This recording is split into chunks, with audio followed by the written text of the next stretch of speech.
Assalamualaikum. Waalaikumsalam warahmatullahi wabarakatuh. Ustadz, apa bedanya nasib sama takdir? Nasib itu bahasa Indonesia, takdir itu bahasa Arab. Ya, nasib itu bagian dari takdir. Iya. Makanya apa? Kalau bapak nasibnya apes, semua itu dari takdir dari Allah. Kalau antum nasibnya lagi bagus, semua itu takdir dari Allah. Iya. Itu semua takdir dari Allah Subhanahu wa ta'ala, ketentuan. Apakah takdir bisa dirubah?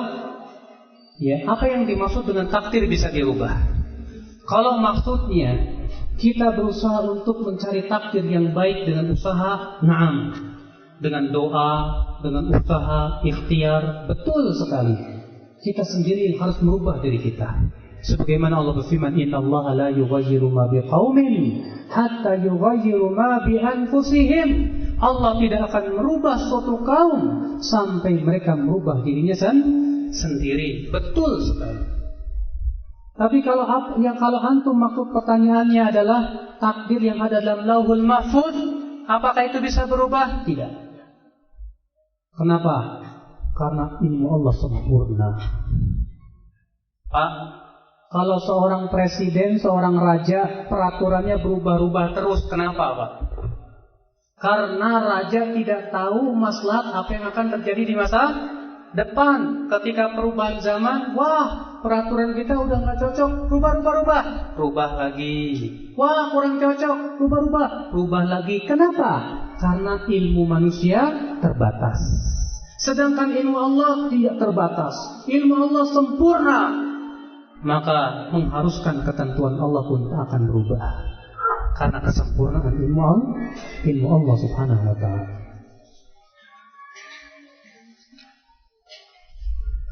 Assalamualaikum, saya mau bertanya tentang sholat. Ini masalah fikih ini. Gimana, gak usah kali ya? Nanti aja lah. Ustadz, kehilangan pekerjaan apa termasuk takdir? Ya jelas dong. Pak, memangnya ada sesuatu yang terjadi di dunia tanpa kehendak Allah?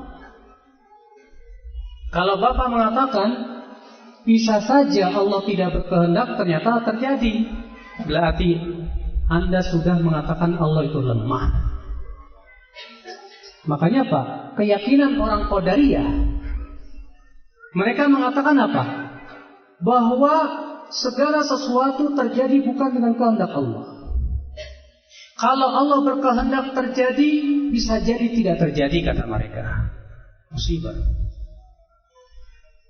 Pernah Pak, ada sebuah kisah yang sangat lucu sekali. Kisah ini terjadi pada seorang pentolan Mu'tazilah Qadariyah yang menolak takdir. Namanya Amr bin Ubaid. Bahwa ada seorang Arab Badui ya, datang kepada Amr bin Ubaid lalu berkata, "Wahai Amr, sesungguhnya unta saya dicuri. Tolonglah berdoa kepada Allah supaya unta saya dikembalikan." Lalu si Amr berdoa dengan keyakinannya yang sesat. Apa kata si Amr? "Ya Rabb, ya Allah, sesungguhnya unta orang ini dicuri dan engkau tidak berkehendak untuk dicuri. Maka kembalikan untanya kepada dia." Lalu orang Arab Badui berkata, "Kalau begitu saya tidak butuh kepada doamu, hai Amr." Si Amr bingung, loh, memangnya kenapa? Iya dong, kalau Allah tidak berkehendak untaku dicuri, ternyata kecurian. Saya khawatir kalau Allah berkehendak untuk kembali, ternyata tidak kembali. Jadi percuma, buat apa saya berdoa kepada Allah kalau begitu? Rupanya orang Arab Badui lebih pintar daripada si Amr yang bodoh ini. Subhanallah, ya akhal Islam, azani Allah wa yakum. Makanya ya, semua memang sudah takdir Allah. Hilangnya pekerjaan, semua takdir Allah. Kewajiban kita adalah cari pekerjaan. Pekerjaan banyak. Antum jangan kira pekerjaan cuma di kantor, Mas. Cuma kita harus menurunkan ego kita dikit. Yang tadinya kerja di kantor, ya nggak apa-apa lah, sekarang jadi tukang bakso. Toh kerja juga, kerjakan banyak.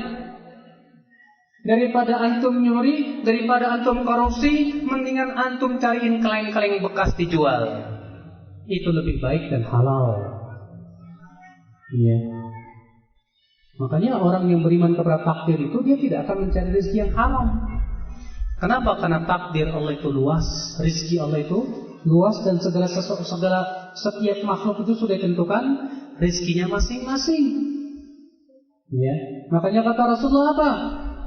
Ya, janganlah seorang hamba, kata Rasulullah apa? Merasa mencari.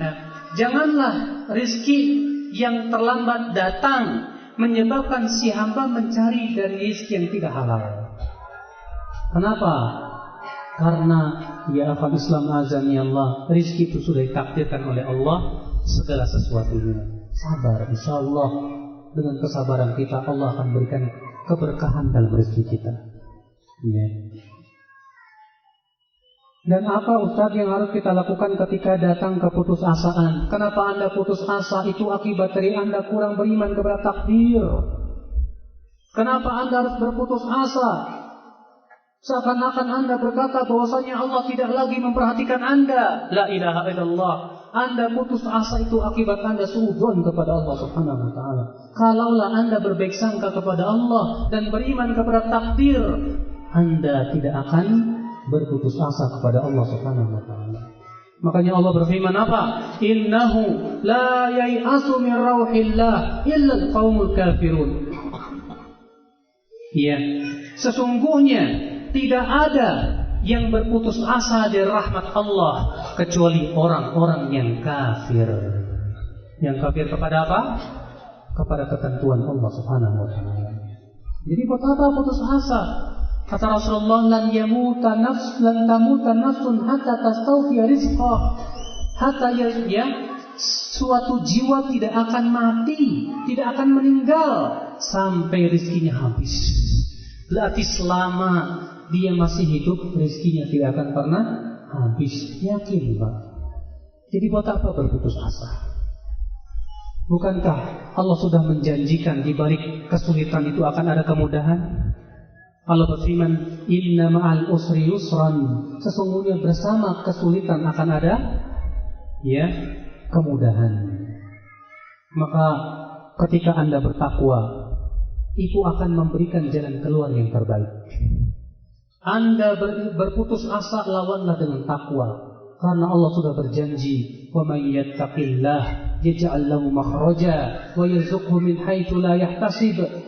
Siapa yang bertakwa kepada Allah, Allah akan berikan jalan keluar buat dia dan diberikan rezeki dari arah yang tidak disangka-sangka. Iya, yakin Pak. Barangkali Allah ingin menguji dulu sekarang ini. Setelah Allah ingin melihat bagaimana kesabaran Anda, baru Allah akan berikan kepada Anda kemudahan demi kemudahan. Saya punya ada seorang ikhwah Pak. Dia ketika sudah mulai ngaji berjenggot, rupanya kehilangan pekerjaan. Sementara dia punya anak, punya istri yang harus dia apa? Nafkahi. Sudah 100 perusahaan dia masukkan lamaran, ditolak gara-gara jenggot. Setiap perusahaan nolak gara-gara jenggot. Gara-gara jenggot. Setahun sudah lewat. Sementara ya tabungan dia sudah mulai menipis. Kesabaran pun sudah mulai menipis. Akhirnya dia putuskan, kalau gitu, kalau gara-gara ini saya cukur aja lah. Sudah mulai habis kesabaran dia. Iya. Akhirnya suatu hari dia sudah bertekad bulat untuk mencukur jenggotnya. Dia ambil pisau silet, kemudian tiba-tiba telepon berdering, ring. Ini maaf Pak Mos, Bapak ini bukan? Iya. Maaf, saya dari manajer Personalia perusahaan ini, berharap Bapak bisa datang. Baik Pak. Di hari itu juga diterima. Alhamdulillah selamat Pak. Diterima, cuman gajinya 300.000 per bulan. Dia bilang udah nggak apa-apa. Akhirnya dia kerja dengan tekun, ditekuni walaupun 300.000 per bulan. Rupanya dalam jangka 3 bulan langsung naik gajinya. Dalam jangka 2 tahun dia langsung sudah jadi supervisor. Kenapa? Karena profesional ternyata kerjanya. Lihat Pak, ya. Hasil dari kesabaran dia ada memberikan apa? Membuahkan hasil. Makanya Pak, sabar. Jangan kamu kira kalau orang sabar itu tidak ditolong oleh Allah. Jangan Anda katakan sampai kapan saya bersabar? Lah, Allah berfirman, Innallaha ma'as sabirin. Sesungguhnya Allah bersama orang-orang yang bersabar. Ada teman saya lagi di sana Jakarta cerita ke saya, Ustaz, saya putuskan untuk keluar dari bank. Gimana lagi saya daripada makan yang haram? Dan dia kerja di Bank Mandiri sudah general manager, GM. Bayangkan GM. Iya. Mungkin kalau antum tahu GM di Mandiri berapa gajinya Pak per bulan. Belum lagi fasilitas yang dijanjikan luar biasa. Tapi ketika ia mendengar tentang, dia baru ngaji, mendengar riba haram, Masya Allah. Tapi di balik orang ini ada orang yang luar biasa, istri dia. Apa kata istrinya? Mas, sudahlah Mas, kamu jangan khawatir tentang saya dan anak. Daripada kita makan yang haram terus Mas, saya bersedia deh makan gak apa-apa setiap hari pakai tempe. Yang penting kita keluar, selamatkan kita dari api neraka Mas. Rupanya istrinya solehat Pak. Itu yang memberikan kekuatan suaminya. Akhirnya dia keluar tanpa pesangon sama sekali. Sebab kalau biasanya orang kan nungguin pesangon dulu. Akhirnya dia keluar tanpa pesangon. Gak ada pesangon sama sekali. Dia cerita ke saya, dan saya kenal dekat sama orang. Saya Ustaz, ya, pertama kali saya keluar berat. Saya akhirnya coba cari. Ya kebetulan saya punya ada kemampuan. Dulu pernah jadi kontraktor tadi ya. Akhirnya saya jadi kontraktor, ngumpulin lagi teman-teman saya yang dulu kerja sama saya. Akhirnya saya kerja dan sedikit-sedikit. Ya alhamdulillah lah Ustaz. Kalau dulu per bulan bisa 60 juta lebih, sekarang cuma 2 juta. Masya Allah. Berat Pak ya? Iya Ustaz, berat, tapi gak apa-apa, ini halal kok. Saya kagum sama dia. Saya merasa saya ini gak ada apa-apanya imannya sama dia. Bayangkan kalau saya seperti dia, saya belum tentu kuat seperti dia Pak. Tapi dia luar biasa. Dari dukungan istri yang solehat. Tapi alhamdulillah sekarang mulai omzetnya menanjak karena kesabaran.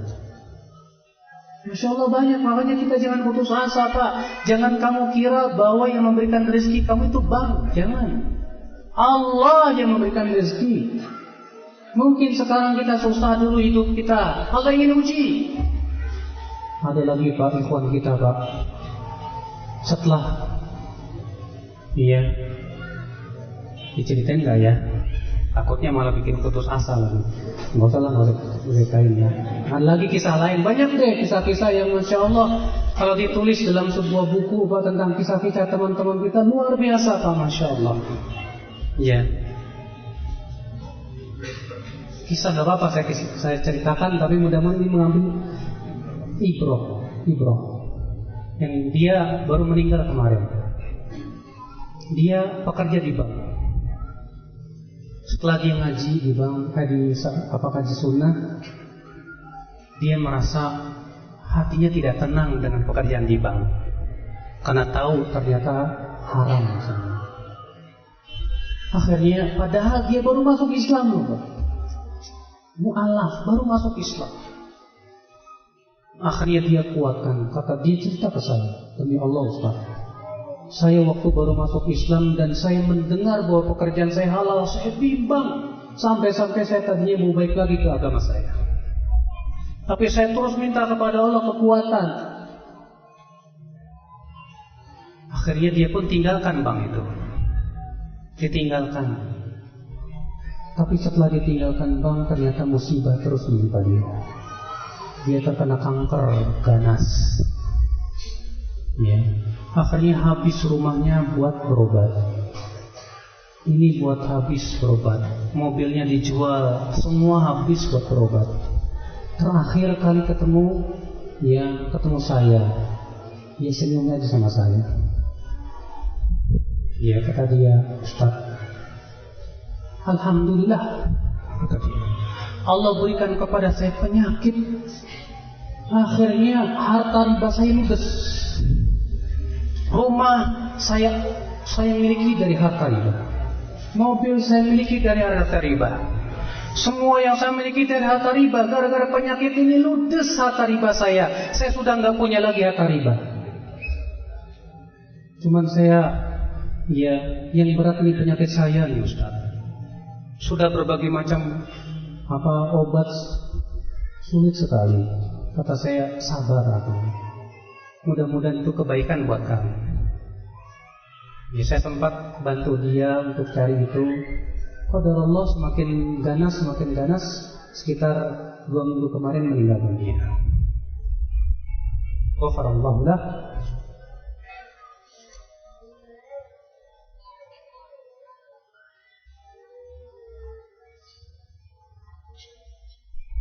Apa ciri-cirinya bahwa satu takdir itu datangnya dari Allah? Loh, memang ada yang takdir bukan datang dari Allah ya Mas ya?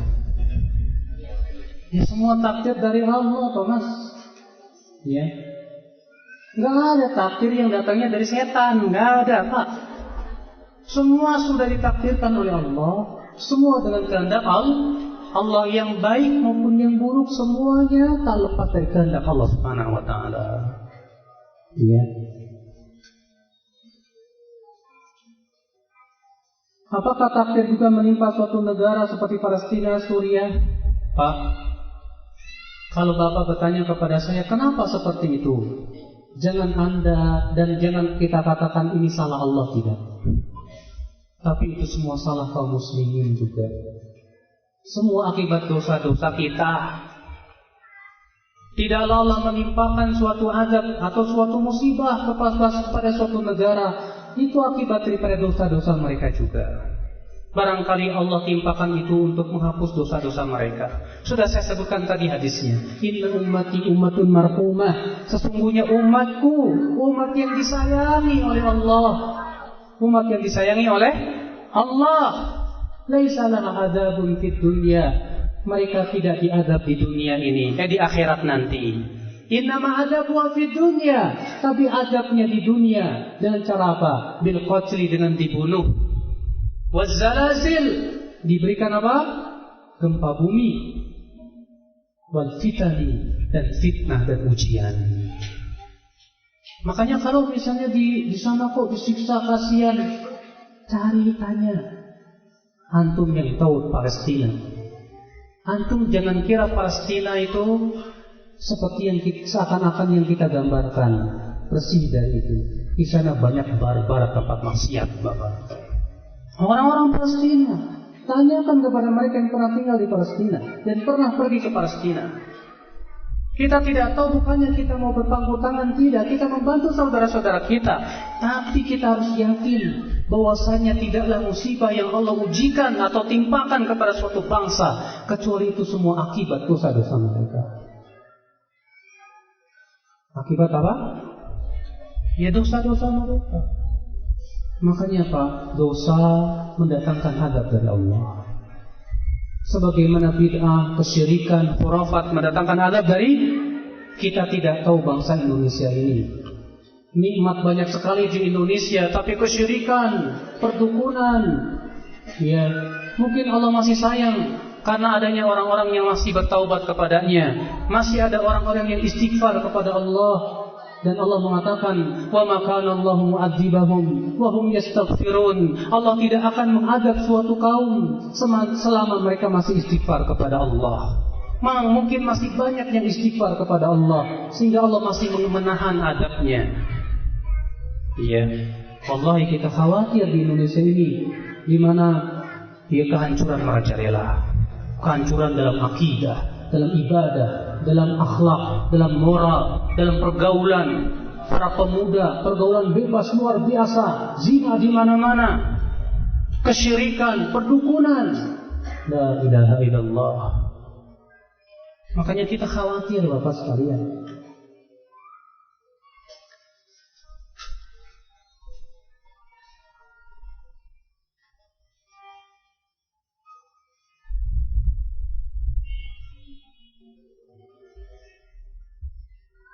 Apakah dengan sering bersedekah itu akan menghindarkan dari musibah besar atau penyakit berat?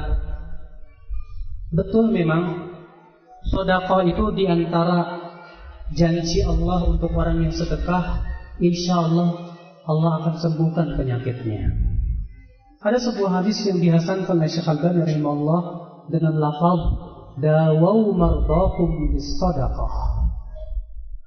Obatilah orang-orang sakit di antara kalian dengan cara bersedekah.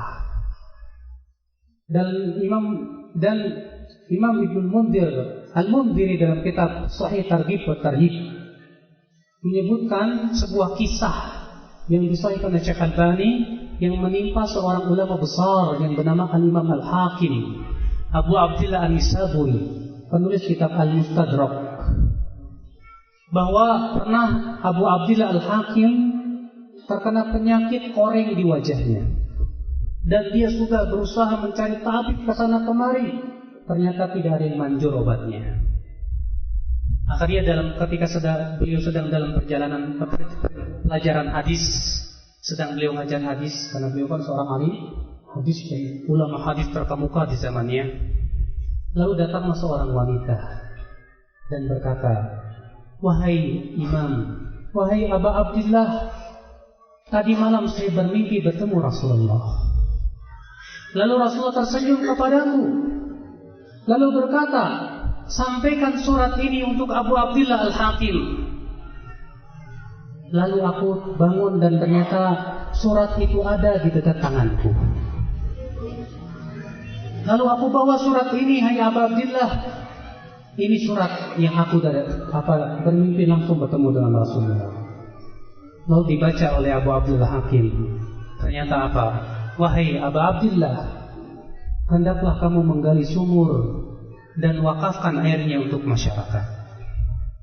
Lalu dia pun, Abu Abdillah Hakim pun segera menggalikan sumur dan airnya diwakafkan untuk masyarakat. Seminggu kemudian korengnya hilang sama sekali, tak memberikan bekas. Masya Allah, ini cerita apa? Dan kisahnya disahihkan oleh Syekh Al-Albani, dan antum bisa rujuk dalam kitab Sahih Targhib wa Tarhib. Itu ini benar. Tapi ketika antum sedekah, yang harus antum perhatikan adalah semuanya karena mengharapkan ridho Allah. Jangan yang terbesar adalah antum mengharapkan kesembuhan sakit.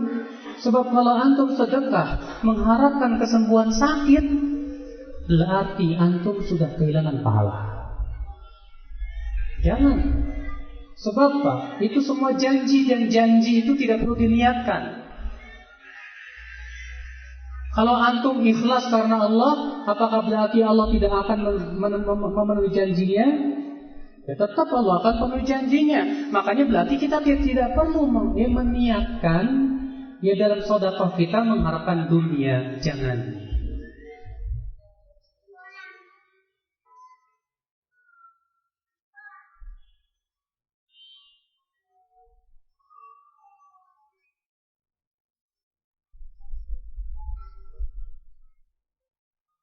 Ustadz, jodoh juga termasuk takdir. Lalu apakah bila tidak kenal dengan seseorang sama sekali kemudian menikah, itu sudah takdir? Memang ada ya sesuatu yang tidak ditakdirkan oleh Allah. Sudah saya sebutkan tadi Pak, semua sudah takdir Allah. Dan Allahu ala kulli syai'in qadir. Allah Maha Kuasa atas segala sesuatu. Allah mampu, Pak. Kalau Allah takdirkan jodohnya di ujung dunia, ketemu, Pak. Iya. Suaminya orang Sumatera, istrinya orang Papua. Bisa terjadi? Bisa, dari Sabang sampai Merauke. Suaminya di kutub utara, istrinya dari kutub selatan. Bisa terjadi? Bisa, dengan takdir Allah. Caranya bagaimana? Allah yang menentukan. Semuanya hanya Allah yang Maha Kuasa. Karena Allah yang mengatur semuanya. Iya. Nah, ini akal Islam azani Allah ya. Bagaimana jika bingung dengan dua pilihan? Ada dua laki-laki yang melamar, misalnya. Atau ya, kita sudah nazar dua akhwat, bingung ini. Dua-duanya bagus. Ya. Maka pertama mintalah kepada Allah. Ya Allah, berikan aku yang terbaik untuk hidupku, untuk agamaku, untuk duniaku. Kemudian yang kedua, yang di hati kita paling mengena. Pilihlah di hati kita yang paling apa? Mengena, terutama ya masalah agamanya. Dan kalau memang ternyata agamanya bagus tapi rupanya kurang bagus, tidak mengena di hati, tapi yang satu lagi agamanya bagus, rupawan dia. Nah, itu ambillah. Karena antum dapat dua.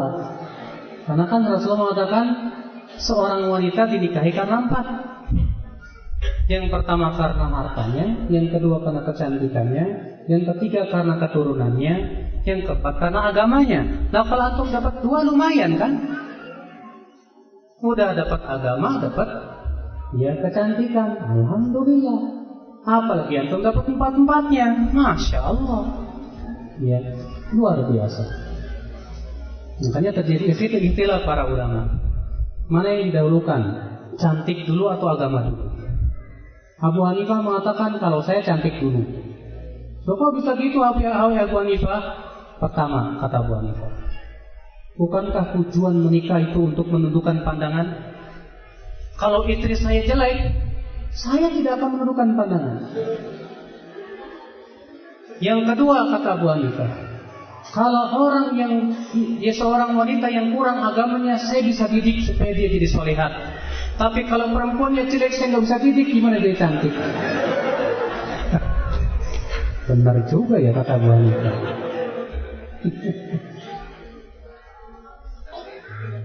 Ya silahkan aja Pak, cuman jangan terlalu apa? Susah, pengennya kayak bintang film, ngaca dong. Antum wajahnya 6 ke bawah, pengen dapat perempuan 8 ke atas. Waduh, Pak. Iya. Apakah Allah sudah menakdirkan seseorang masuk neraka dari semenjak lahirnya? Ya. Loh, kok bisa begitu? Kalau begitu Allah kejam? Tidak. Allah adil. Lalu kenapa dia masuk neraka? Karena Allah tahu dia akan berbuat kekafiran dan sudah tahu itu benar. Sudah tegak padanya hujah. Iya. Allah Maha tahu. Kenapa?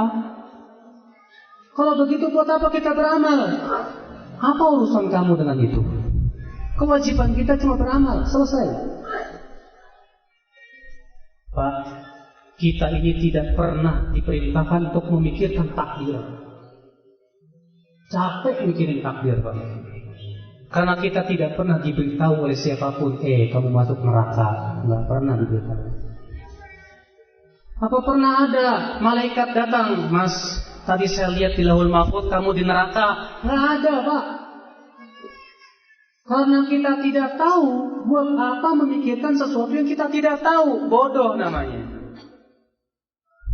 Orang yang pintar itu adalah yang berusaha, dan dia yakin bahwa Allah tidak akan menyia-nyiakan dirinya. Yang penting dia usaha, sungguh-sungguh, kerja keras, Sebagaimana antum cari duit, tak pernah antum berkata, saya ditakdirkan miskin, kalau begitu saya buat apa? Dari mana anda tahu? Yang penting saya usaha cari duit.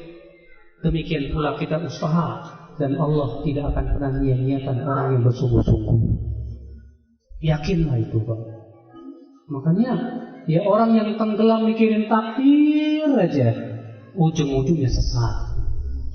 Orang yang tenggelam mikirin takdir aja, pasti akan menjadi orang gila. Iya, rusak jadinya, Pak. Buat apa? Makanya kita tidak diperintahkan untuk memikirkan takdir. Yang kita perintahkan adalah memikirkan dosa-dosa kita, kemudian bertaubat dan beramal saleh, dan berusaha untuk istiqomah sampai akhir hayat kita. Itu, Pak. Dan jauhi hal-hal yang menyebabkan kita tidak bisa istiqomah dalam kehidupan. Iya. Bagaimana ya Ustaz biar kita tidak mengeluh?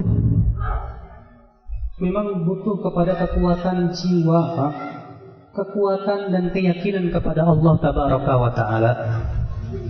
Sebab kalau keyakinan kita kepada Allah kurang, biasanya mengeluh kepada manusia semakin banyak. Aduh, saya ini gini, aduh ini, seakan-akan ya dia tidak ridho dengan takdir Allah Subhanahu wa Ta'ala. Seakan-akan kalau dia mengeluh kepada Allah, Allah tidak akan mendengar keluhannya. Seakan-akan Allah tidak mendengar apa yang dia ucapkan. La ilaha illallah. Orang ini sudah berburuk sangka kepada Allah. Kalau dia berbaik sangka kepada Allah dan yakin bahwasanya semua perkara urusan di tangan Allah, dan bahwasanya yang bisa mengangkat kesusahannya hanya Allah, buat apa kalau begitu dia mengadukan kepada manusia? Ya. Naam ya akhwan Islam azanillahu wa iyyakum.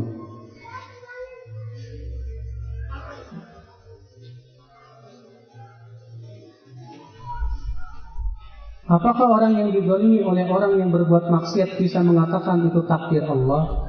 Bapak dizalimi, iya memang itu takdir. Tapi kalau Bapak mampu untuk melaporkan orang yang menzalimi Bapak, silakan laporkan kepada yang berwenang. Tapi kalau Bapak mau memaafkan, luar biasa. Iya. Karena orang yang memaafkan itulah orang-orang yang memang berjiwa besar. Bukan berarti tidak boleh kita melaporkan kezaliman orang kepada orang yang mampu untuk menegakkan keadilan. Tidak masalah. Kecuali kalau memang kita tidak ada yang bisa kita laporkan. Kita dizalimi dan kita lemah. Kepada siapa lagi kita melaporkan? Lapor ke polisi, tidak digubris. Lapor ke ini, tidak diindahkan. Akhirnya hanya kepada Allah. Dan kita akan memohon kepada Allah agar Allah memberikan kepada dia kesabaran. Karena sesungguhnya doa orang yang dizalimi tidak akan pernah tidak akan tidak diijabah. Pasti diijabah. Sebagaimana disebutkan dalam hadis bahwa doa orang yang dizalimi itu akan diarak oleh awan. Lalu Allah berfirman, "Bi'izzati wa jalali la ansurannaki walau ba'da hin." Demi keperkasaan dan kemuliaanku, aku akan bela kamu walaupun setelah beberapa waktu. Orang yang dizalimi pasti ditolong oleh Allah Subhanahu wa Ta'ala. Ya, tapi ketika kita sabar, Pak. Kata Rasulullah, "Wa ma dzulima 'abdun bi madlamatin fasabaru 'alaiha." Tidaklah seorang hamba dizalimi dengan kezaliman lalu ia sabar menghadapinya, kecuali Allah akan angkat kemuliaannya. Ya, Allah angkat dia semakin mulia dan yang menzaliminya akan dibuka kedoknya oleh Allah suatu ketika nanti. Allahu a'lam. Saya kira cukup sampai di sini, mudah-mudahan apa yang sampaikan bermanfaat.